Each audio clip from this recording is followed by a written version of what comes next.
How could this happen to Mom? I had returned to my childhood home after a long time, only to find my mother's skeletal remains in the garden.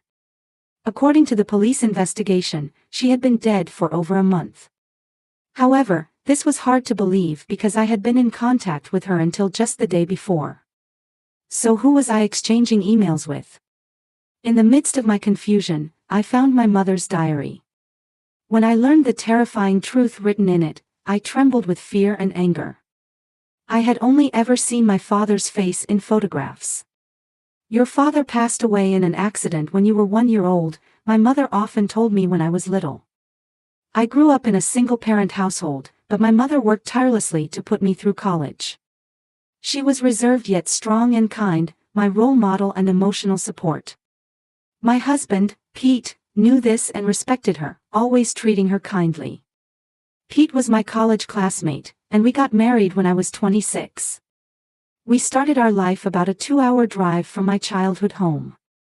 However, my mother, who had been overworking herself for decades, began to fall ill frequently and often had to take time off work. "Mom, why don't you come live with us? It would put my mind at ease." "My husband says it's fine too." "That's very kind of you, but I prefer living alone." "It's more comfortable for me," she replied with an apologetic look, gently refusing my offer. I could understand her feelings, but as her daughter, I couldn't help but worry. So, at my suggestion, we started communicating almost daily.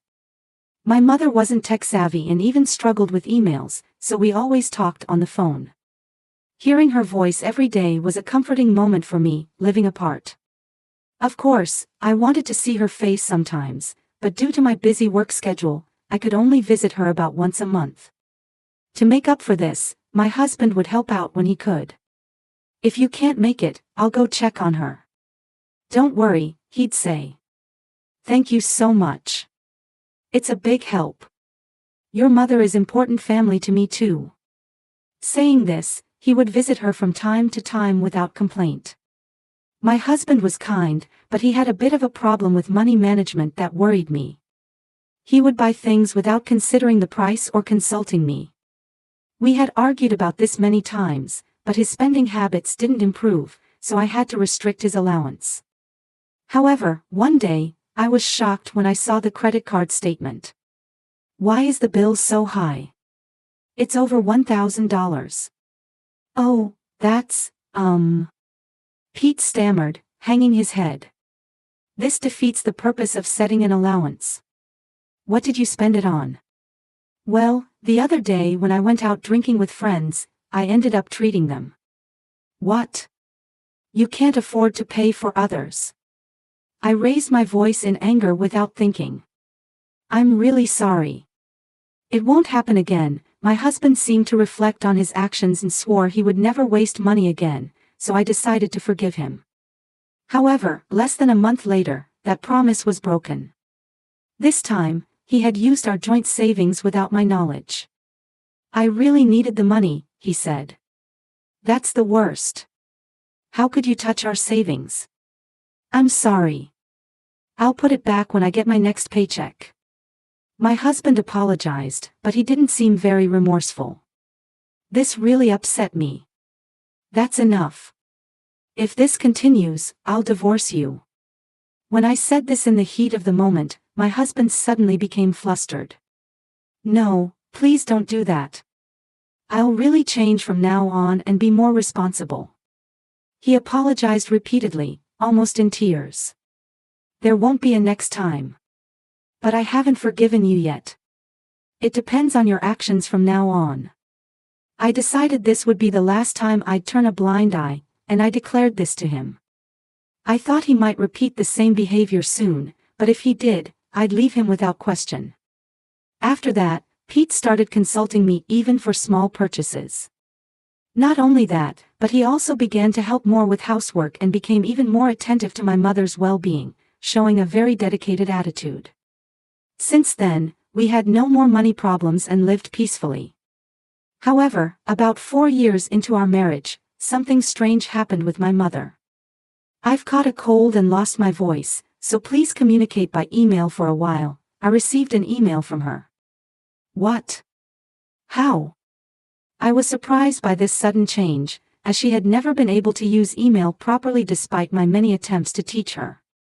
But given the content, I became worried. Are you all right? Should I come over now? I don't have a fever, and I don't want to risk giving you a cold, so you don't need to come. The replies came faster than I'd expect from my technophobe mother, which made me even more uneasy. Something felt off. I wanted to go to her house right away, but I was in the busiest period at work and couldn't find the time. Should I go check on her instead? My husband offered. Would you? I'm sorry to always rely on you, but that would be a great help. I thanked my husband for his offer and asked him to go. The next day, he visited my mother. When I returned from work, he reported, her throat seemed to be in bad shape, but otherwise she was fine. This put me a little at ease. But I hadn't been there in a while myself, so I decided I'd go see her face as soon as work settled down. Several weeks passed, and as the hot summer was coming to an end, there was a distinct feeling of autumn in the air, especially in the mornings and evenings. I was still only communicating with my mother via email, which made me feel somewhat lonely. My work had finally passed its peak busyness, and I unexpectedly got an afternoon off, so I decided to go visit my mother after a long time. I'll surprise her by showing up without notice, I thought. When I arrived at her house and rang the doorbell, there was no response. There didn't seem to be anyone home, so thinking she might be out, I used my spare key to enter and wait for her return. The house seemed dusty, as if it had been closed up for a long time, so I opened all the windows. Then, as I glanced towards the garden, I noticed that part of her vegetable patch, which was her gardening hobby, had been disturbed. Huh? Why is only that part messy? When I went out to the garden, I saw traces of digging in one specific area. Curious, I decided to dig there myself. To my horror, I uncovered a skeleton. Aita! I screamed, collapsing in fear. Shaking uncontrollably, I immediately called the police using my phone. While waiting for the police to arrive, I fearfully looked at the remains again and noticed something familiar buried with them. It was the necklace I had given my mother for Mother's Day. No, why is this here? Although I didn't want to believe it, the worst-case scenario flashed through my mind. Is this Mom? Faced with this unacceptable reality, I felt as if my body was slowly sinking into a deep swamp. 10 minutes later, the police arrived and began investigating the garden. Allison. Are you okay? My husband, whom I had contacted, also arrived, and we were questioned about the situation. We told them that my husband was the last person to see my mother and that I had been exchanging emails with her until the day before. The police seemed puzzled by this information. According to the condition of the bones, she had been dead for over a month. Moreover, they couldn't find my mother's cell phone anywhere. But I was emailing with my mother. She was even considerate of how busy I was with work. Allison, that's enough. It's okay. I was in such shock that I couldn't think straight and could only cry. From that point on, my husband took care of all the preparations for my mother's funeral, while I felt like I was in a dreamlike state. Before I knew it, the funeral was over. Thinking I should organize my mother's belongings, I started visiting her house every day. While cleaning out her dresser, I found a letter-sized box. Oh, how nostalgic. Inside were drawings I had made of my mother when I was little, letters, and presents, all carefully preserved. I was touched that she had treasured these things, and as I picked up the contents of the box to look at other items, I noticed a relatively new notebook at the very bottom. It appeared to be my mother's diary. Wanting to know more about her recent life, I hesitantly turned the pages, only to find something unbelievable written there. What? This can't be true. Learning the horrifying truth, I felt a rage unlike anything I had ever experienced before. I'll never forgive this. Determined to corner the culprit who had tormented my mother and done this to her, I began preparing my revenge. 2 days later, when both my husband and I had a day off work, he took me out for a walk. I'm just glad you're in the mood to get some fresh air, he said. Yes, I suppose so. My husband was happy that we were going out together after I had been depressed about my mother for so long. I'm a bit tired. Shall we have some tea? We decided to enter a nearby cafe. The interior had a few businessmen and groups of middle-aged women scattered about. My husband chose a window seat, and we sat facing each other. What would you like to drink? I think I'll have a float. His eyes sparkled as he chose from the menu, like a child. Hey, I have something I want to talk about. Will you listen? I said to him. What is it? What's wrong? He asked, meeting my gaze. Well, you see, I've been wondering about something regarding my mother. How is it possible that I was emailing her the day before she was found, when she had been dead for over a month? Well, maybe the killer was pretending to be her and replying to delay the discovery.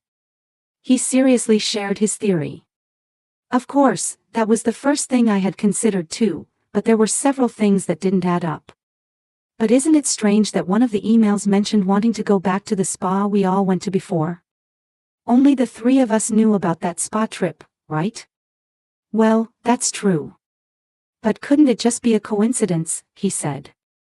As I muttered, I wonder, he nodded while sipping his float. However, he seemed somewhat flustered. Look at this, I said, taking out a document from my bag and placing it in front of him. Mom seems to have been sick. I found this while cleaning out her things. It was a medical diagnosis. I hadn't known about it until I saw it, but my mother had an illness that required treatment. Did you know about this? I asked. No, I didn't, he replied. I see. When I called the hospital to confirm, they said my mother had stopped coming for appointments at some point. It seemed she even quit her treatment midway. My husband crossed his arms, appearing to be deep in thought. Maybe she had her reasons, he suggested. Like not being able to afford the treatment costs. I ventured. Ugh, maybe. But there's no point in thinking about that now, is there? He looked troubled and gradually became more restless. I stared at him directly. You borrowed money from my mother, didn't you? Of course not. Why would I? Although he denied it verbally, he was clearly panicking. I want you to be honest. The truth is, you borrowed over $20,000 from my mother, didn't you?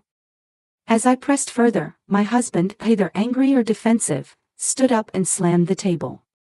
How dare you suspect me? You're out of your mind to suddenly say such things without any evidence. Maybe you're the one who's a bit tired. My husband's aggressive voice instantly drew the attention of everyone in the cafe. Realizing this, he apologized and sat down, lowering his voice. The other customers quickly looked away, but they seemed interested in our conversation and were stealing glances while trying to eavesdrop.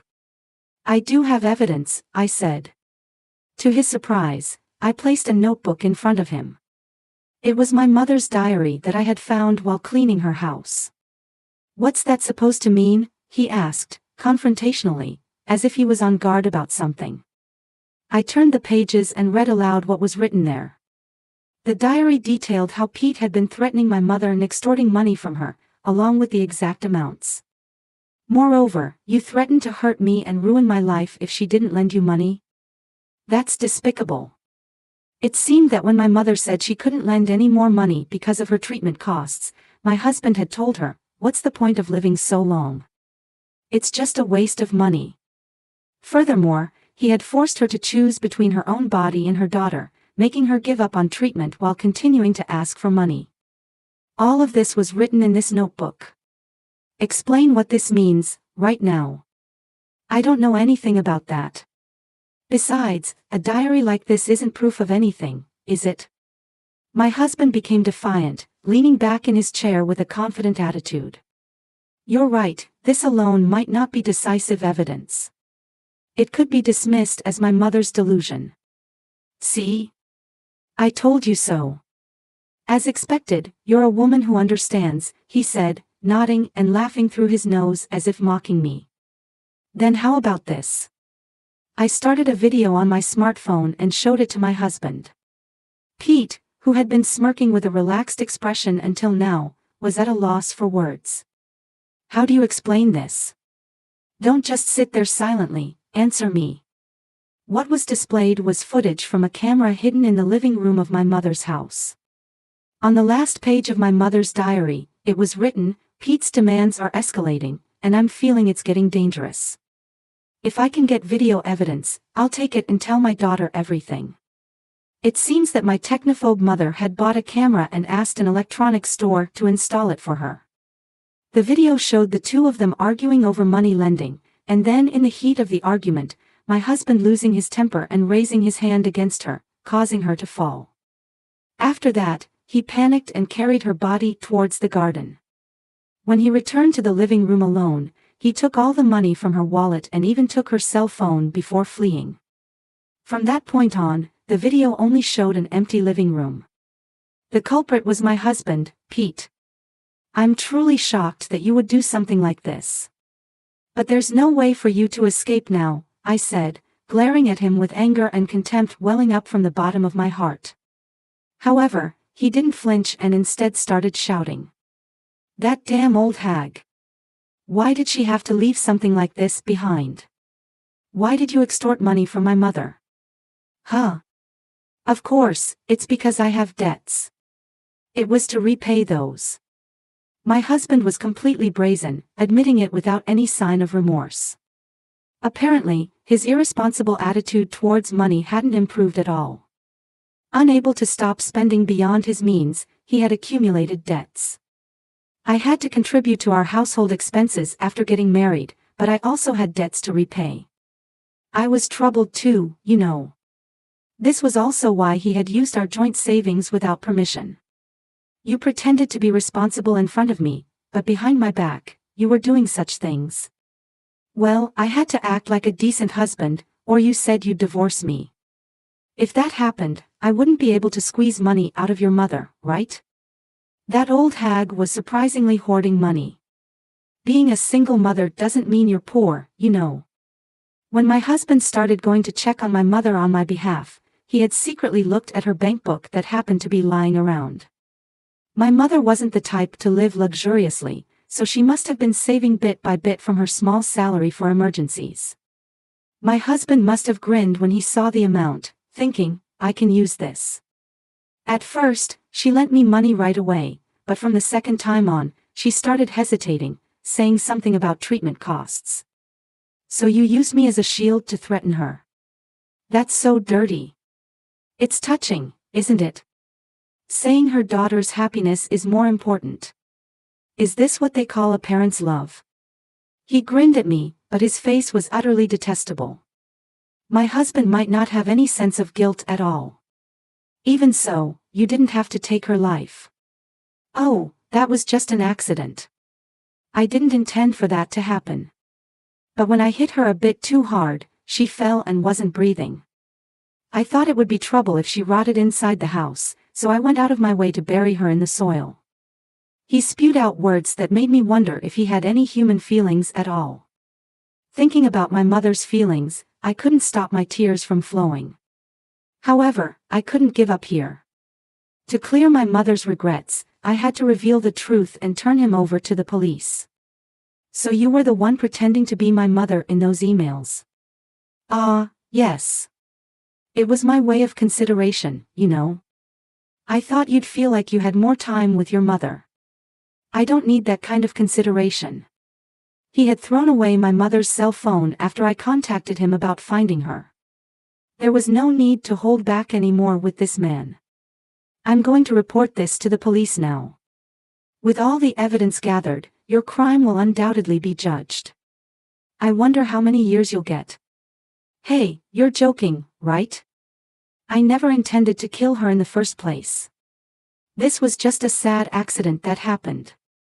If that's the case, my mother might have been saved if you had called an ambulance right away. Your crime is grave for not doing that and instead doing what you did. Wait a minute. Please, not the police. We're husband and wife, aren't we? My husband suddenly changed his tune and started pleading with me.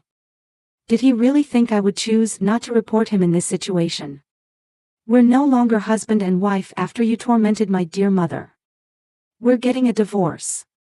I declared our divorce and pushed away my clinging husband. He then slammed the table again and stood up. You bitch, don't mess with me. Pete seemed to have forgotten we were in a cafe and came at me with a loud voice. However, it ended abruptly as he grabbed my clothes. Several people in the cafe restrained him. Stop it. Let go of me. Allison, do something about these people. He cried out, begging me for help. Reflect deeply on what you've done and spend your life making amends. As I said this to him, I could hear police sirens in the distance. It seemed the cafe staff had called the police, and Pete was taken away by them. Our divorce was finalized, and through a lawyer, I claimed $30,000 in damages. My husband was arrested for this incident.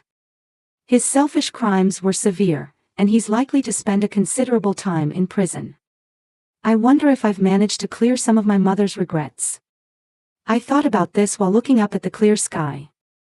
From now on, I'm determined to live my life in a way that won't shame my mother in heaven.